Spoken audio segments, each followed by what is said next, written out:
नमस्कार, दैनिक गोमंतक मध्ये मी सुधीर आपलं स्वागत करतोय।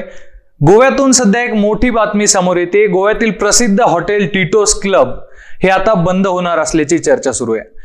टिटोस क्लबचे मालक रिकार्डो डिसोजा यांनी काल सोशल मीडियावरून दिलेल्या माहितीनंतर हे हॉटेल बंद होणार असल्याची चर्चा सुरू आहे। देशभरातील पर्यटकांमध्ये त्यानंतर ही बातमी वाऱ्यासारखी पसरली असून टिटोस क्लब नेमकं बंद का होणार आहे हे आपण या व्हिडिओमधून जाणून घेणार आहोत। गोव्याच्या पर्यटनाला ब्रँड बनवण्यासाठी टिटोस क्लबचं मोठं योगदान आहे। जवळपास 30 वर्षांपूर्वी कलंगूटमध्ये या क्लबची स्थापना झाली होती। या क्लबमध्ये जाण्यासाठी पर्यटकांच्या मोठ्या रांगा लागायच्या। इथे म्युझिक आणि डान्सच्या जबरदस्त मैफिली रंगायच्या। मात्र गोव्यातील प्रशासकीय अधिकारी, पोलीस आणि स्थानिक पंच यांच्या उपद्रवाला आपण कंटाळलो असून आपण हा क्लब विकून टाकत असल्याचे टिटोचे संचालक रिकार्डो जोसेफ डिसोजा यांनी काल स्पष्ट केलंय।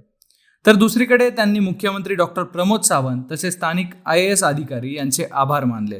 आंतरराष्ट्रीय ब्रँड बनल्यानंतर स्थानिक आमदार आणि मंत्री यांच्याशी टिटोसचे संचालक रिकार्डो डिसोजा यांचे खटके उडत असल्याची चर्चा आहे।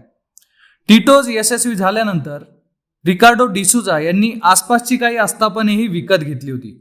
या भागात पर्यटकांची मोठी गर्दी होत असत, त्यामुळे वाहतुकीचे प्रश्न निर्माण होत असत। तसेच अंमली पदार्थांचा या भागात सुळसुळाट असल्याच्या अनेक तक्रारी पोलिसांपर्यंत गेल्या होत्या। तर टिटोसची विक्री झाली नसून रिकार्डो डिसोजा यांना फक्त सनसनाटी निर्माण करण्याची हौस असल्याने हा सगळा प्रकार केला जात असल्याचा आरोप मंत्री मायकल लोबो यांनी केलाय। टिटोस क्लब बंद होणार असण्याबद्दल वेगळ्या प्रतिक्रिया सुद्धा उमटताना दिसत आहेत। मंत्री मायकल लोबो यांनी टिटोस क्लबचे मालक रिकार्डो डिसोजा यांना अशा सनसनाटी पसरवण्याची सवय असल्याचे सांगितले।